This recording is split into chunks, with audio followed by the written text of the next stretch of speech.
À mon avis, cette série va en mettre plein la vue. Elle couvre beaucoup de sujets. C'est une série comme je n'en ai jamais vu en Afrique. Si vous aimez l'action et les histoires d'amour, si vous aimez les drames et aussi les comédies, vous allez forcément aimer Le Trône d'Akachi. De l'action, des guerres, des complots. Il y a beaucoup de sexe et il y a des combats. On a été très audacieux. Vous ne vous ennuierez pas une seconde.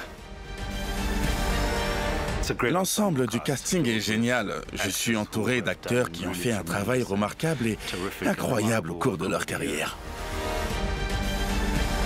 C'est une aventure épique sans limite qui va vous emporter. Bon, je vais le dire carrément. Si vous avez aimé Game of Thrones, vous allez surkiffer cette série. Oups, pardon.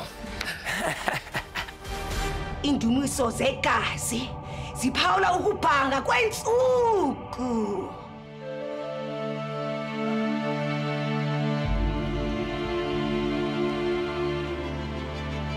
Le Trône d'Akachi est une série d'action et d'aventures qui nous ouvre les portes d'un monde révolu, à une époque révolue, avant que le déluge ne change le monde. On découvre cet univers à travers le regard d'une jeune princesse qui s'appelle Zazie, alors qu'elle se lance dans une quête d'identité dans un monde qui s'évapore à toute vitesse. Le Trône d'Akachi, c'est avant tout une envie folle. C'est un écho à travers le temps, un regard sur une histoire qui n'a jamais été racontée. J'ai toujours voulu en savoir plus sur notre continent. Le mystère qui entoure l'histoire de l'Afrique et nos origines m'a servi de plateforme et de paysage pour réussir à créer cet univers. Avec les autres membres de l'équipe artistique, bien sûr.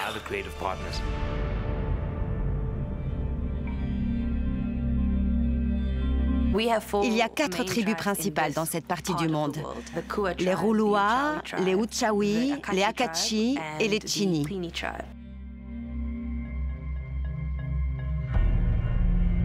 Les Akachi vivent dans l'abondance, dans la citadelle où nous sommes en ce moment. Leur culture est sans doute la plus tape à l'œil de toutes. Ils vivent dans l'opulence.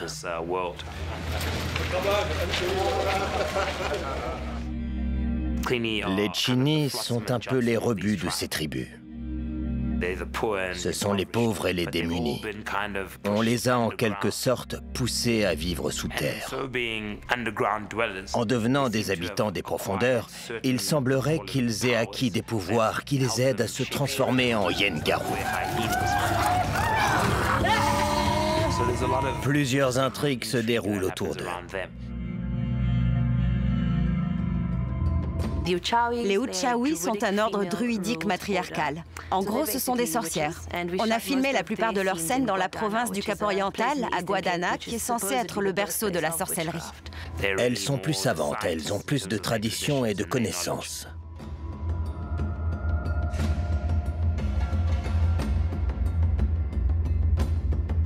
La dernière tribu, les Rouloua, est proche de la tribu Nguni. Ils pourraient être leurs ancêtres. Ce sont plutôt des guerriers et des nomades.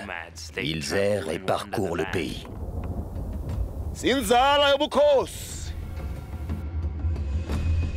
Le dernier peuple, c'est celui du Grand Nziwemabwe. Le Grand Nziwemabwe est représenté dans la série comme l'Amérique de cette époque.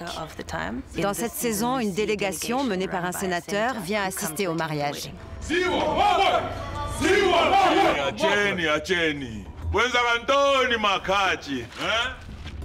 Toutes ces tribus prétendent être des descendants directs de Kemet et du royaume de Kush, qui correspond au Soudan actuel. On a encore des traces aujourd'hui de cette grande civilisation et de l'héritage culturel que cette terre nous a légué. Et ces tribus se sont déplacées vers le sud, après avoir fui une calamité qui s'était abattue sur Kush et Kemet. Elles sont arrivées là décimées. Dans les prémices de notre histoire, ils se battent tous pour affirmer leur identité en tant que descendants de cette civilisation des milliers d'années plus tard.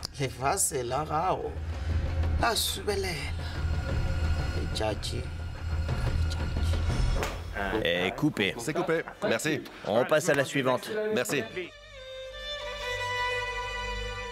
Dans la première saison, on s'intéresse à la maison Akachi.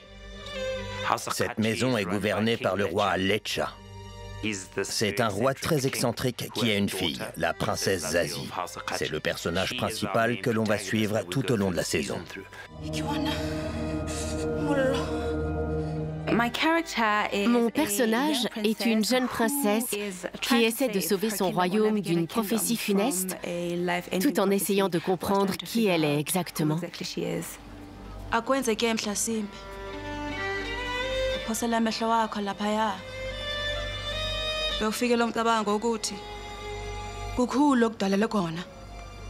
J'interprète le roi Lecha.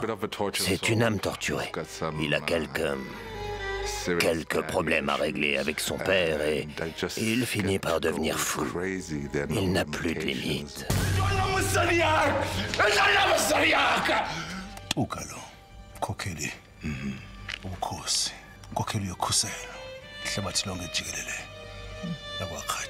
Je m'appelle Zolisa Kaluva. Je joue le rôle du général Toka.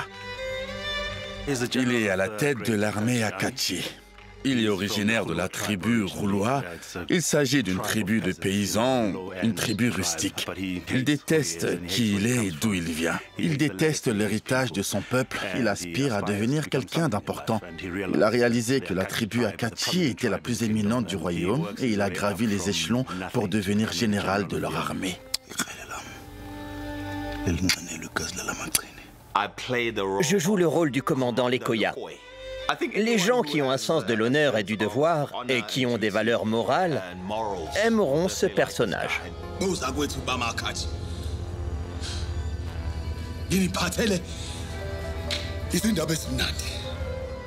Mon personnage, le commandant, s'adresse à chaque fois à ses soldats en criant « Pour Akachi !» C'est une sorte de cri glorieux, un cri destiné aux ancêtres ou aux dieux. Et j'ai l'impression que ça sera une des devises de la série.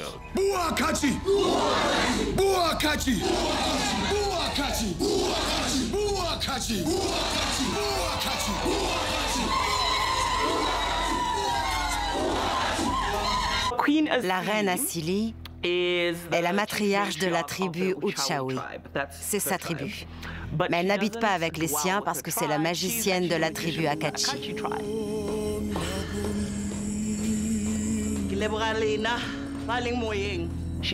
Elle essaie de récupérer le pouvoir que son peuple et son royaume ont perdu. Donc l'enjeu est important.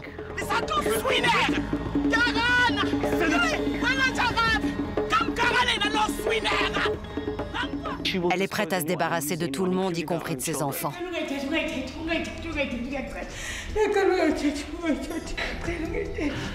C'est une personne horrible, mais elle est aussi très drôle. Les spectateurs vont adorer la détester.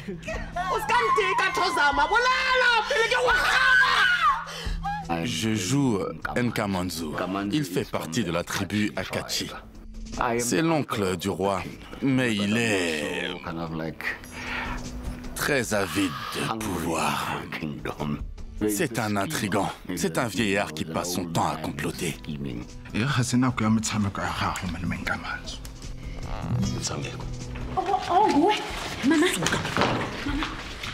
Madlamini est gouvernante chez les Akachi, mais ce n'est pas sa tribu d'origine. Elle gère tout le palais et elle s'occupe du roi Lecha ainsi que de la princesse Zazie.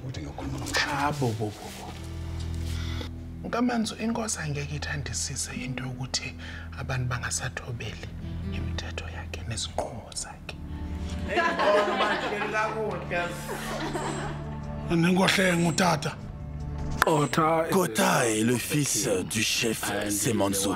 C'est lui l'héritier du trône, mais son frère Lengu le conteste. Il veut diriger le clan à sa place. En gros, on assiste à leur guerre pour le pouvoir.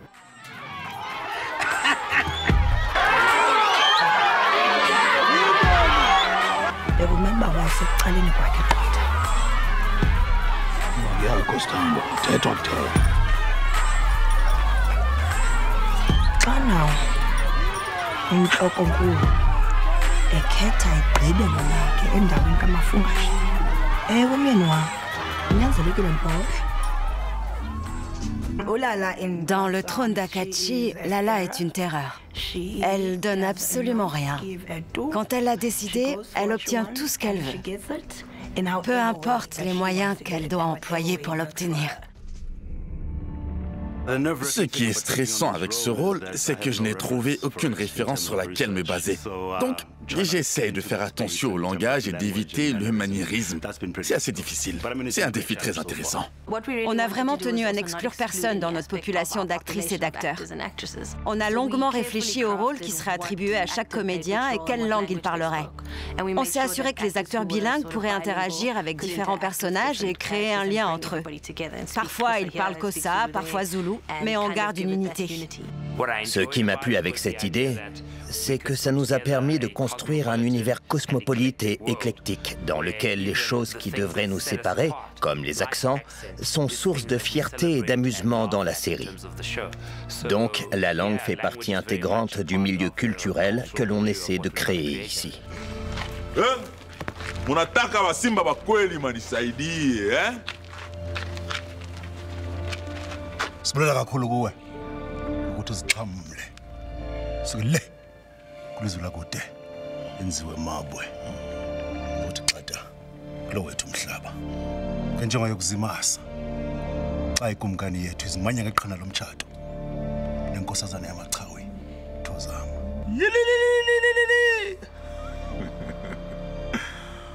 Asante sana baba. Uqinisekile. Toka.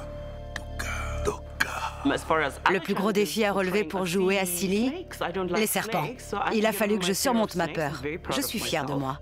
J'ai rencontré Snowy et on est devenus amis et tourner cette scène était génial. Mais je suis contente que ce soit fini, oui. Le plus difficile pour moi, c'était probablement la nudité. Ouais, c'est toujours gênant.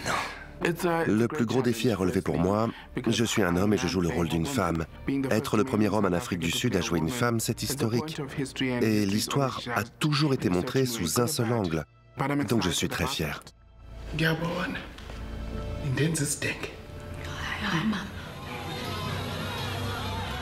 L'aspect créatif dans la construction d'un monde qui n'existe pas a été extrêmement réjouissant, mais aussi très difficile. On a imaginé chaque costume et créé chaque décor de toutes pièces. Penser les choses comme elles auraient été il y a 11 000 ans nous a permis d'être très créatifs. C'était formidable de collaborer avec des personnes aussi expérimentées et qui ont apporté toute leur magie au projet. On s'est documenté pendant des mois sur l'Égypte ancienne avant de commencer le tournage, afin de définir le style et l'atmosphère qui conviendraient le mieux à l'identité de la série. Parce que le trône d'Akachi parle avant tout d'identité. C'est assez rare d'avoir un décor comme celui dans lequel on tourne en ce moment. Vous pouvez diriger la caméra dans n'importe quelle direction, ce sera réaliste. Quel que soit l'angle, vous pouvez tourner la scène. J'étais complètement ébahie. L'attention portée à chaque détail. Je suis bouche bée chaque fois que j'arrive sur le plateau. La plupart de nos sources lumineuses sont des flammes. On a utilisé énormément d'accessoires pour les lumières. Dans les cavernes, par contre, on ne peut pas faire de feu car ce sont des grottes en formation. On a dû être très créatifs. On s'est dit, bon, si on n'a pas de flammes, étant donné qu'à cette époque, il n'y avait rien d'autre, comment allons-nous éclairer les cavernes? On a donc créé une lumière verte qui ressemblerait à de l'eau bioluminescente que le peuple Chini aurait récupérée et mise dans des globes.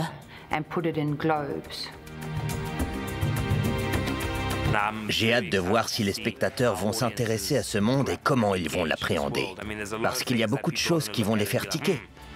Ils vont se dire, qu'est-ce qu'ils nous racontent? Ils avaient des fusils à l'époque? Et l'électricité? On défie les conventions et on perturbe la vision traditionnelle de notre glorieuse histoire.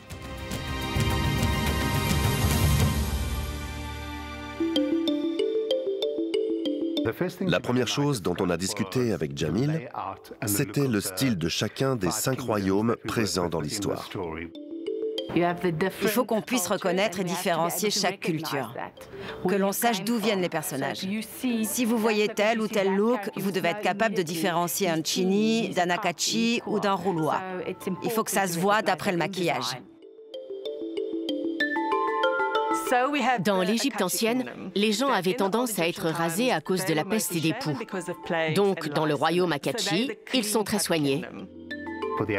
Pour le royaume Akachi, on s'est basé sur les bronzes du Bénin du 15e et 16e siècle, qui sont exposés au British Museum.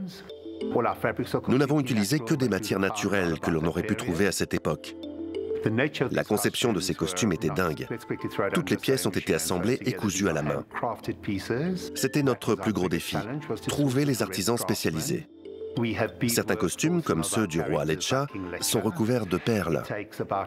Chaque couturier met environ 12 semaines pour broder une chemise, et on en a 3 ou 4. Les Chini étaient très intéressants à faire parce qu'ils vivent dans des cavernes. Il y a beaucoup de boue dans leurs grottes, beaucoup de poussière, ce qui ressort dans leur coiffure avec leurs dreadlocks. On a beaucoup de pierres, beaucoup d'os. Les anciens portent des lentilles pour montrer qu'ils n'ont pas vu la lumière du jour depuis longtemps. Le royaume Chini est vraiment intéressant, parce qu'on y retrouve tous les bannis des autres royaumes. Le plus important, bien sûr, c'est qu'ils se métamorphosent. Et toutes ces personnes qui ont été bannies se sont retrouvées ensemble. Avec ce royaume en particulier, on voulait montrer quelle était leur histoire, d'où ils venaient. Donc vous verrez dans leurs costumes des références aux tribus Uchawi, Roulois et à tous les autres royaumes mélangés.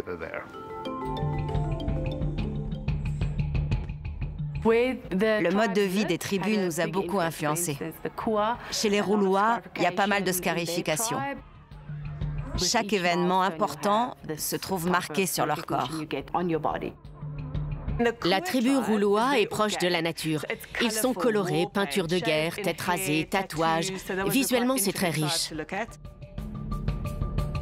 Pour le royaume roulois, on a surtout du cuir et des peaux.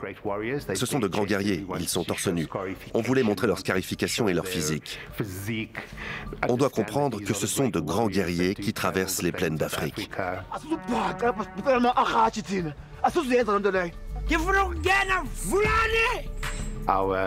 Le royaume Uchawi est ce qu'on pourrait appeler un royaume spirituel. C'est un royaume de reines, magiciens et sorcières.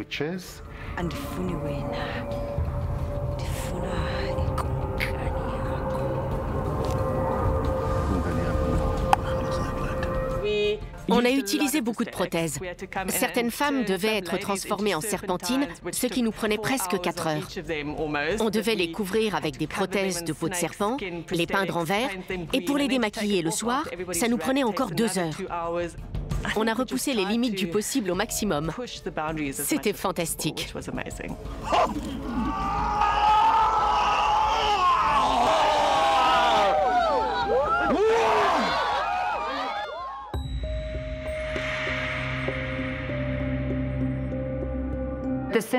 La synergie entre les équipes a été incroyable. La relation entre les effets spéciaux et l'art de la série a été un élément clé. On avait une carte à laquelle tout le monde se référait. Le point de départ, c'était le trou dans le mur et l'emplacement de la citadelle. On a développé le reste à partir de là. La citadelle surplombe le trou dans le mur, dans la province du Cap-Oriental. On a filmé certaines parties de la citadelle à d'autres endroits. Pour le barrage de la citadelle, à l'arrière de la ville, on a filmé le grand barrage de Grafrenet. Ces éléments font partie intégrante de ce vaste monde.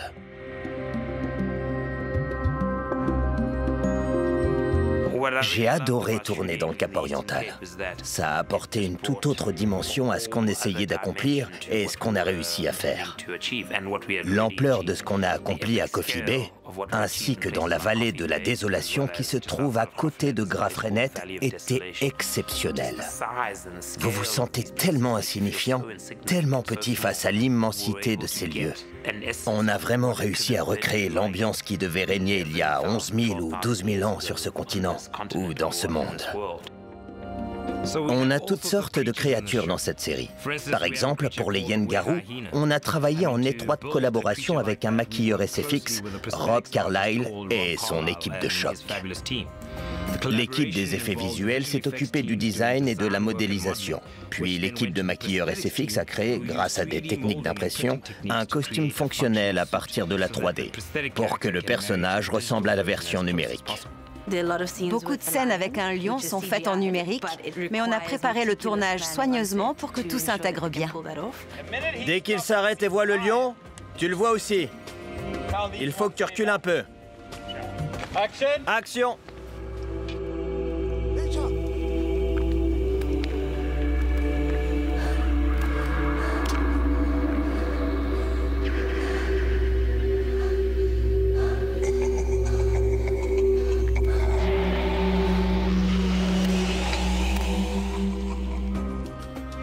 Nous avons un autre personnage fabuleux, un dragon. Ce petit gars s'appelle Saber.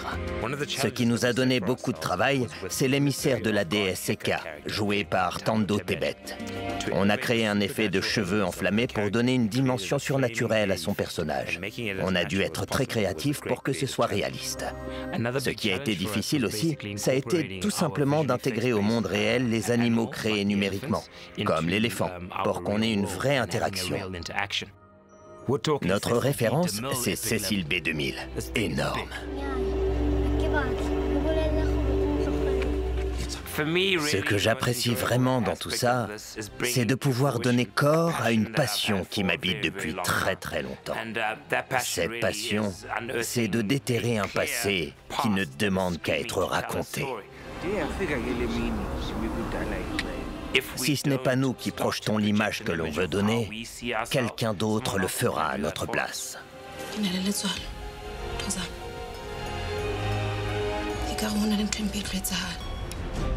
En tant que productrice de la série, ce que j'ai observé chez les acteurs, le réalisateur, les équipes techniques et artistiques, c'est à quel point c'est valorisant pour eux de raconter une histoire qui soit la leur.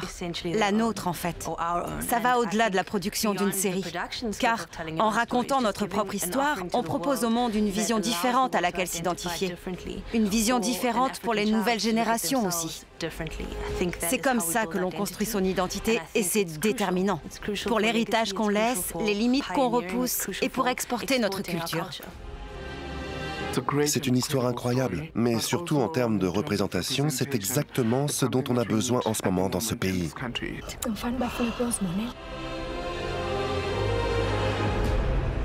On a vu Game of Thrones, on a vu Black Panther, mais ça c'est une autre version, purement africaine. Et ça nous impacte directement en tant qu'Africains. Cette histoire nous appartient. On verra comment le monde tremble. C'est peut-être le projet de toute une vie, pour être honnête. Parce que, vu le nombre de règles que l'on enfreint et la liberté créatrice qui est la nôtre, il faut vraiment rendre hommage à Jamil ainsi qu'à toutes les personnes impliquées dans cette création. On nous a laissé carte blanche pour réaliser cette série et ça a été un plaisir. C'est une série novatrice. On essaie de redéfinir la perception de notre identité en tant qu'Africains. C'est une histoire que l'on attend depuis longtemps. Et c'est une histoire qui va donner à beaucoup de Noirs et beaucoup d'Africains une immense fierté.